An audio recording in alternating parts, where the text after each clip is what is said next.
Hello everyone, welcome back to Super Jerry 27's Nerd Cave, where I talk about video games, comic books, occasionally the action figure, sometimes social commentary if I think it's hilarious, but other than that, comic books and video games. Video games seem to be the evergreen portion of my stuff, but I still want to talk about comic books because I love them so much, and I can't remember a time in my life when I have small memories of when I didn't like comic books, and it's very weird to me to think about those memories at this point.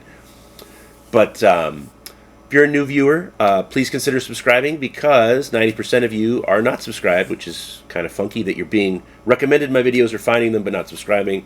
Hopefully I'm not that hideous. But enough about that. You want to see what DC comic, which is odd, I am recommending for you to read, and that is, oddly enough, Plastic Man No More. Yeah, I know. It's a Black Label one-off book by Christopher Cantwell, who, to be honest, this is the first thing of his I've read. I tried to read... No, that was Nolan North. Tried to read his Iron Man, and I didn't enjoy what he did to Tony Stark, but this is really good. So, brief history on me with Plastic Man. Plastic Man, for some reason, has always been one of my favorite characters. I remember very little, probably had just started collecting comics, so 88, 89. I was at a KB Toys, which you can Google that, and they had comics on a rack or on a shelf, and that's very weird back then and almost non-existent now. And they had a Plastic Man book. They had, I think, Plastic Man 1 and 2. It's the old, very old. It's not. It might be Hilary Barta, the 4-issue miniseries from back then, and they had issues 1 and 2, something that the comic book store I was going to at that time didn't have. So I remember Dad shows up after work and like, "Hey, Dad, can I get these?" You know, because as an 8-year-old in the 80s, you had no money. Fuck. I remember he got them, and it's kind of neat because if I look at my CLZ app, I've got newsstand editions of Plastic Man 1 and 2 and then direct market editions.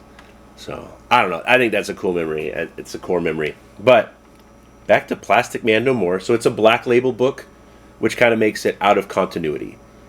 So, it's like an Elseworlds. Like, so, for instance, if The Dark Knight Returns by Frank Miller came out today, it would be a Black Label book. Same with All-Star Superman by Grant Morrison. It would be a Black Label book. Because it's the character, but out of continuity. So in this, Eel O'Brien, a.k.a. Plastic Man, is portrayed as the joke of the Justice League, which is kind of sad, but very unique art style. So you have the real-world art style by one artist, and then in the Justice League, which is all cartoony, like the animated series. And Plastic Man's always the butt of the joke, always the butt of the joke, and he's on a mission with the Justice League, and he gets hit with like this super-duper depolymerization death ray to save a bunch of children, and it really fucks him up. It destabilizes him, his arm basically falls off and crawls away, like Thing from the Addams Family, and he's on a quest to like save his life, because he goes to can't go to a doctor, so he goes to like a chemical doctor or a chemical engineer to tell him that he's basically dissolving because of his chemical structure. And this is his quest to save his life, and he's worried about his son, Luke, or Loogie, which kind of that's gross, but it fits. If it's going to happen to him as well, and the doctor or the chemical engineer says, yeah, it might, it could be genetic. So he finds out that the only thing that can save him is a specific nuclear blast that'll repolymerize them both.